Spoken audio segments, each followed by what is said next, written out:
Hey, it's you, man, from KC95 here. Good evening and welcome to Toasted Tavern. Your host, Scott Tobin, and the man called Wags are ready to bring you the night in sports. So pull up a stool, grab a drink, and let's get toasted.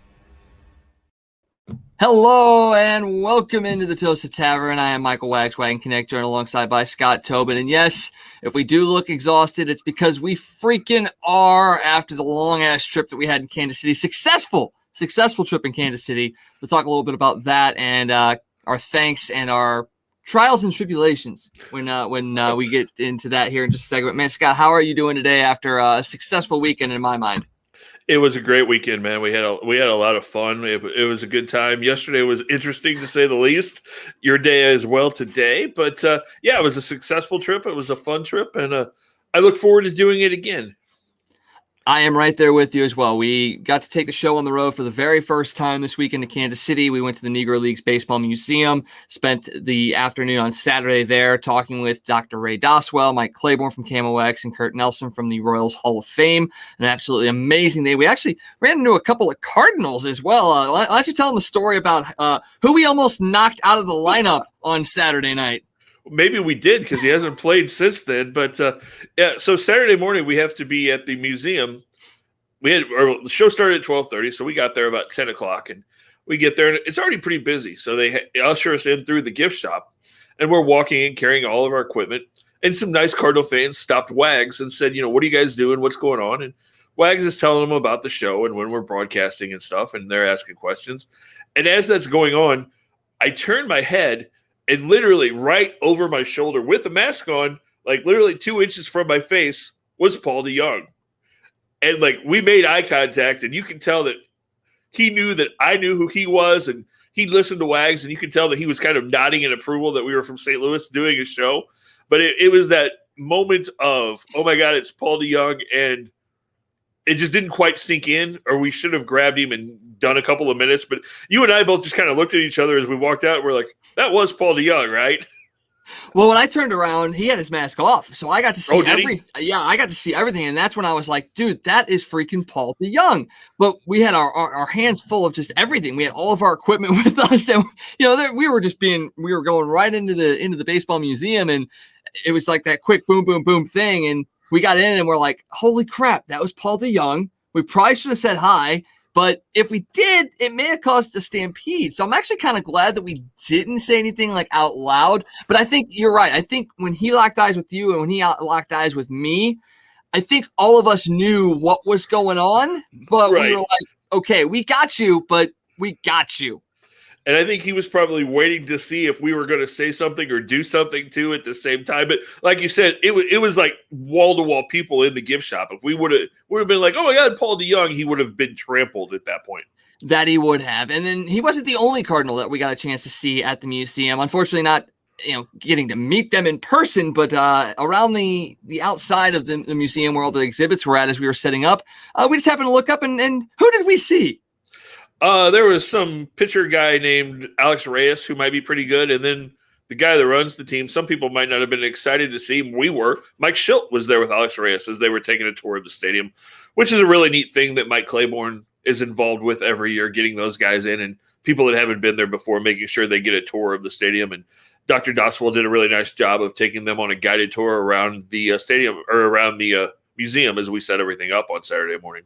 Yeah, and the great thing about it was, after they had gone through their tour, and it looked like, obviously, Mike Schilt was interested, and Alex Reyes was very into what was going on, but they kind of wrapped up. They went over. Mike Claiborne had a group of guys. If you listen to our show on Saturday, he talked about this group of guys that they grew up playing ball together with, ended up coming up to the museum. He was hanging out there. They ended up getting introduced to Schilt and Reyes, but it was after that, when they were starting to leave, there was a group of kids there, and they all basically went up to Alex, and he spent a little time with them, took some pictures. Now, granted, not sure if they actually knew who he was because he was wearing a mask, but it was really cool to see him at his age really understand what it's all about and taking the time to talk to the kids and get pictures with them and really give them a really unique experience that they may not get any other time. Yeah, and he actually did it twice because we saw him in the museum, and then they went outside and were in the entryway to the building, and I walked out to grab something, and he was out there, and the kids had followed him out, and he was talking to him. He was giving them instruction about telling them to make sure they listen to all their coaches and get as much information as they could, and he was really being helpful and informative and really telling them the things they needed to do to kind of learn more about the game as they progress, which was really cool to see, like you said. Actually, the Cardinal way right there, and really the human way as well. So a really, really nice thing to see there. And then the show went really, really well. We had a lot of great back and forth with Dr. Doswell, Mike Claiborne, and Kurt Nelson. Lots of information in such a short amount of time. It was an absolute blast to be able to sit on the Legends field with Oscar Charleston sitting right behind Mike Claiborne and the entire setup. It was just an incredible experience. I could not be happier with how everything went down. No, absolutely. It was amazing, and hopefully a lot of people got to see it on Saturday. If they didn't, we're going to be rerunning it this week. We'll give the details on that here in a few minutes. But if you haven't seen the show yet, pay attention here in the next few minutes because we'll tell you where you can watch it again. Yeah, and we'll have a lot more as well because we spent Sunday with Kurt over at the Royals Hall of Fame. We shot a bunch of video and a lot of information in that as well. We're going to be piecing that together and putting that out over here the next couple days as well. But before we get to Sunday, let's talk a little bit about the game on Saturday night because we got a chance to go to the game Saturday night. The Royals set us up really, really nicely. We were in the loge section. Great seats, great view, just a great night altogether. It was cool, a little bit of a breeze. Oh, and the Cardinals scored some runs on Saturday as well. They did. The offense got going. Nolan Arenado had a big game. Paul DeYoung, or not Paul DeYoung, because like we said, Paul DeYoung didn't play. Paul Goldschmidt had a big game. Harrison Bader had some hits in that one. Sosa was 4 for 4, I believe, in that game on Saturday. That night. Yeah. And probably the biggest point of that game Saturday, John Lester pitched really, really well on Saturday. Got you through 6 innings. Only gave up a couple of runs and looked really good on Saturday night. Yeah, and then J.A. Happ as well on Sunday pitched very well. Helped that he had 7 runs on the board before the second inning was over. We didn't get a chance to see much of that. We got a chance to see the top of the first. But as the game was going on, our producer and frequent contributor to the show, Tom Franklin, was able to watch the game. But you and I headed down to the Royals Hall of Fame with Kurt Nelson and got a chance to tour that. And we walked into the lobby and were absolutely blown away with what they had. And then we actually got into the museum, and it was even better. Tell me a little bit about what you thought about that Royals Hall of Fame. Yeah, I was really impressed. Like you said, just the entryway was amazing. And I took about 100 pictures. I'll be sharing some of those later on this evening because I got some really good pictures because it was basically newspaper clippings that had been carved out into wood in the walls of the entryway. Just really, really cool. And then the museum itself was amazing, and Kurt couldn't have been any better. I mean, we did, 2 hours and probably could have done 3 or 4. And, I mean, it wasn't one of those things either where we talked, and then as we cut away to go to the next exhibit, it was like silence. We were talking, and we might have had better conversations off air than we did on air, as Kurt and I got into a friendly, heated discussion about the 85 World Series and kind of jabbed back and forth at each other for a little while. But it was a really good show. I hope everybody enjoys that in the next couple of days. As like you said, we broke it up into 2 parts, and it'll be really interesting. If you're interested in baseball history, Royals history, baseball in Kansas City, because there's a lot of history besides just the Royals. Make sure you check that out as well. And I mentioned this when we were talking with Kurt because he brought up something in one of the segments, the Baseball Academy segment, where it was essentially something that laid the groundwork for the future of baseball and the future of the country as well. And it's not something that we here in St. Louis hear a whole lot about because we have the Cardinals Hall of Fame. We hear about St. Louis baseball history, the Cardinals history as well. But hearing the history of the Royals and baseball in Kansas City and how that has affected baseball across the country, across the world, it just implores me to go out and start learning about the history of other teams as well that are not connected to my area, because there are things that have happened in areas across the country that have affected the game and the country itself that we don't necessarily know about. And that was the big takeaway for me with Kurt, was he explained all this stuff and how it's now affected things like the Latin baseball academies. And I would never have known that. And here it is in Kansas City. It's where it started. It made me want to realize and go out and really study the rest of baseball history in other cities to see how other cities have affected baseball.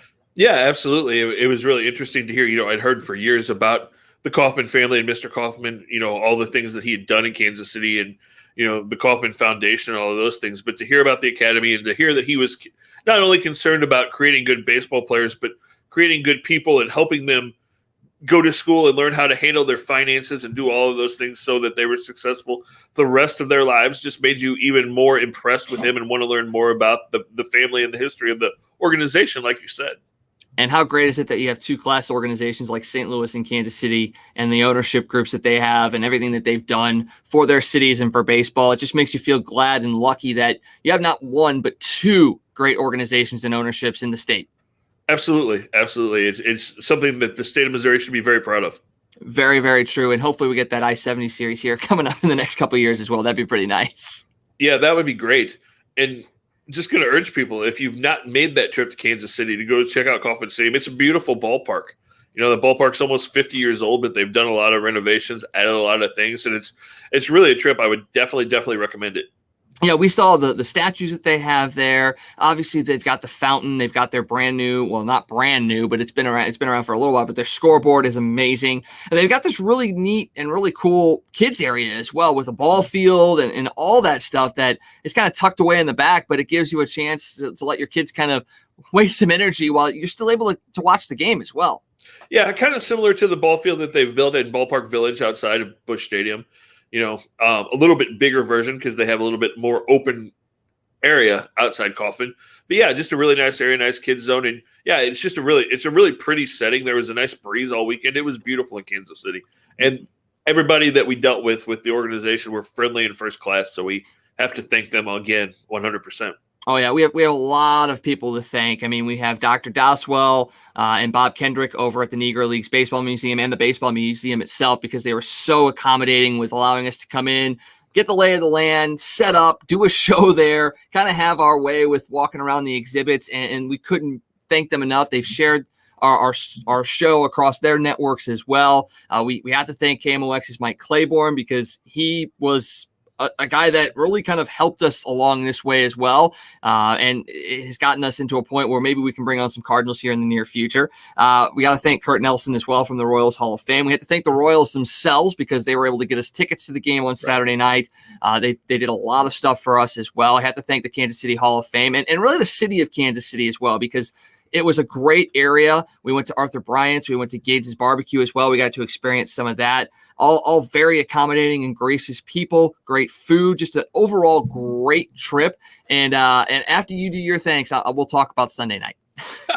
Yeah, no, just want to, again, second everything you said because we wouldn't have had the trip that we had if not for all those people. You know, the people in the Royals ticket office, their communications department, everybody that were nice enough to deal with us and help us get everything set up. So, again, thanks to everybody, you know, Dr. Doswell, Kurt, Mike, everybody, just an amazing trip. And it was a team effort, definitely, to make it all come together and go as smoothly as it did.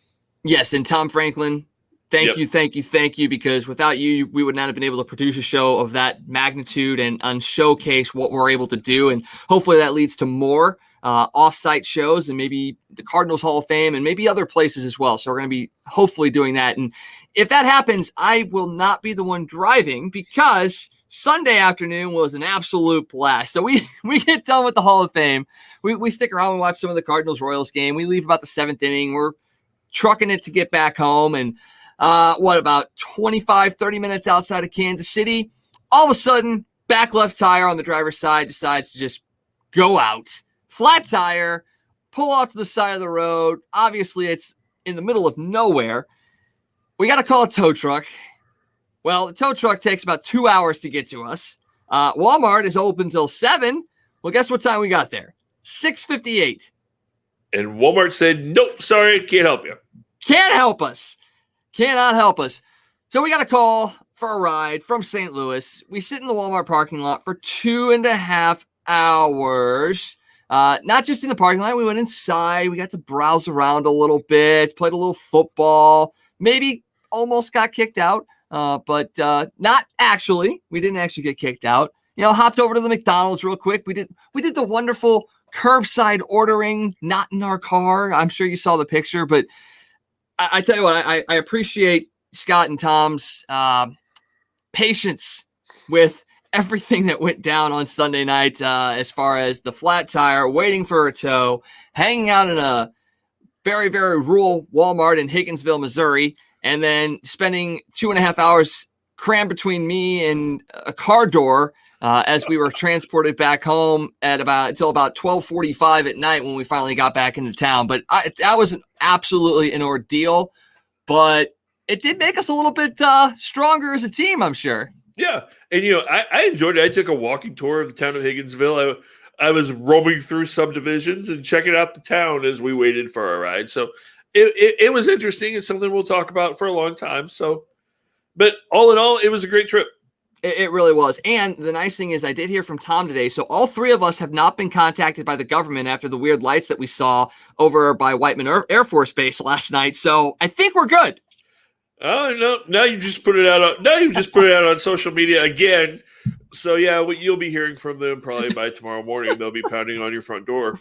Well, I had to drive back out to Kansas City today to get my car and get my tire fixed. And on the way out there, I actually got a chance to see the B-2 bomber because they had those over at Whiteman. It actually took off, was flying and doing maneuvers. I saw it a couple of different times while on my way up there. That was really, really cool. But it really was a long day as well. I spent a couple hours up in Higginsville waiting for a tire to be put on my car. And then I got to drive back. So, yeah, it's something we'll be talking about for a long time, but it was a great weekend and nothing really could have ruined that. And you're going to get a chance to see the results of those different setups that we had because we're going to be running the Saturday afternoon show on Wednesday night. We're going to replay that, the interview with Dr. Doswell, Mike Claiborne, and Kurt Nelson. That'll replay on Wednesday night. And then on Tuesday and Thursday, you'll get part 1 and part 2 of our tour of the Royals Hall of Fame with Kurt Nelson. Scott did an amazing job with that. And the camera work was a little shaky, but that's because it's me. But we really hope you enjoy that because Scott's going to be at the ballpark all week because the Cardinals have a huge, huge set of games against Milwaukee and then Pittsburgh. And I'm heading to Vegas tomorrow night. So we're going to be incommunicado for a little bit, but you're going to get a chance to see a lot of the really cool stuff that we did in Kansas City for sure. So I'm going to be working and you're going to be out having fun for the next few days. Pretty much. Well, hopefully you're having a bunch of fun because hopefully it means the Cardinals are winning. Let's hope so. Big series this week. And you got Wainwright and Flaherty in the first 2 games going up against Burns and Peralta. So potentially really good pitching matchups and hopefully a chance to really pull within a couple games of the Padres in that second wild card spot. Because right now they're just sitting 4.5 games out. Now tonight there are some games that have some implications in that. We'll see how those play out. But a big week for sure for the Cardinals. And it's going to be a blast to watch. And we're getting closer to NFL starting, college football starting, and it's going to be a blast. It really is. This is the fun time of year because you got baseball, you got football getting ready to start. Hockey's just around the corner, college football as well as the NFL. Yeah, this is a fun time for sports fans, and the weather's going to start changing and start thinking about fall and all that fun stuff. So, yeah, I love this time of year. I do as well. And one final programming note for you guys as well. Beginning in September, Friday nights are going to be pretty booked for Scott and I. We're both going to be calling high school football games. So we're going to be trying to put together a Friday football package, essentially previewing the upcoming week in college and NFL, doing our NFL predictions as well. So we will not be live on Fridays starting in September, because we will be calling high school football games. So we encourage you guys to watch that, but we also encourage you guys to check out our games as well. I know you'll be doing stuff with KLPW. I'm through Prepcast. So make sure you check out those games as well, because we got a lot of really, really good high school football action coming this way. Yeah, I'm looking forward to it. You're going to see some really good teams, some really good action. So it will be a fun fall for sure. Yep. And next week, we are working on and planning on having Kevin Wheeler on our show on Monday. So make sure you come back for that as well. You got anything else before we head out tonight, Scott? Because I'm ready for bed too. Yeah, I am too. Again, just a great show. Really encourage everybody to check out the shows the next couple of nights. As like I said, tomorrow and Thursday, the Kurt Nelson 1 and 2 episodes, and then Wednesday night, the Negro League Hall of Fame show with Dr. Doswell, Kurt Nelson, and Mike Claiborne, Wags, and myself. And I didn't say thank you earlier to Tom. Thank you, Tom, very much for doing everything you did for us this weekend. We wouldn't have gotten the show off, like Wags said, without your help. And everybody get ready for this 3-game series with the Brewers, because it's going to be a big one. And I think it's going to be exciting, because I think you're going to see 3 really well-pitched games. And the last thing I'm going to say, and then we're going to go because I'm tired too, but I'm amazed at how many Cardinal fans said they're not going to be excited unless the Cardinals sweep this series and score a lot of runs. They want to see the offense score a lot of runs. Milwaukee's got the best pitching staff in baseball, basically. You got 3 guys at the top 5 in ERA. You're not going to get a lot of runs in this series, more than likely. But that doesn't mean that you're if the Cardinals win 2 out of 3 and they win them all 2-1, are you going to say, "Oh man, I'm not excited because our offense didn't do anything"? No, you still beat a really good pitching staff, and that's what you have to be able to do. It's not about how many runs you score when you're going up against a pitching staff like this. It's about getting those clutch hits, taking advantage of the opportunities that you get when you get them, because there's probably not going to be a whole lot. So that's really the key. I 100% agree, because it's not necessarily how you win the games, it's that you actually win them. And if you get those key hits, that's something that the Cardinals had struggled with a little bit this year, but they're starting to really get those, especially from Goldschmidt and Arenado. You're getting those from Tyler O'Neill as well. So it is going to be really interesting to see how this series plays out. Every game this week, I believe, is an early start time, a 6:45 start time, because school's back in session. So got to start the games early. So make sure you get tuned in early for those, and make sure you come back at 9 o'clock the rest of this week to catch those videos from Kansas City. We also have a bunch of pictures up as well over on our website. Make sure you check that out as well. I got some really neat pictures from the interview on Saturday, and we'll have a lot more coming up as well. Scott's got a whole Rolodex of pictures that he's going to be putting out there as well in the next couple of hours. So make sure you check that out as well. Thank you guys so much once again for supporting us in Kansas City, for everybody that helped us with the trip. Thank you, thank you, thank you. We could not have done it without you. We're excited to move forward with even more great shows. Make sure you stay tuned to our social medias for those as well. Have a great week. We will see you guys next Monday live here on Toasted Tavern. Hope you guys enjoy the shows this week and really enjoy the weather and have a great week. For Scott, I'm Wags. See you guys later. See ya. Hey, it's U-Man here from KSHE. For all your sports news, catch the Toasted Tavern with Scott Tobin and the Man Called Wags weeknights at 9 p.m. You can follow Toasted Tavern on Facebook, Twitter, Instagram, and YouTube. Let's get toasted.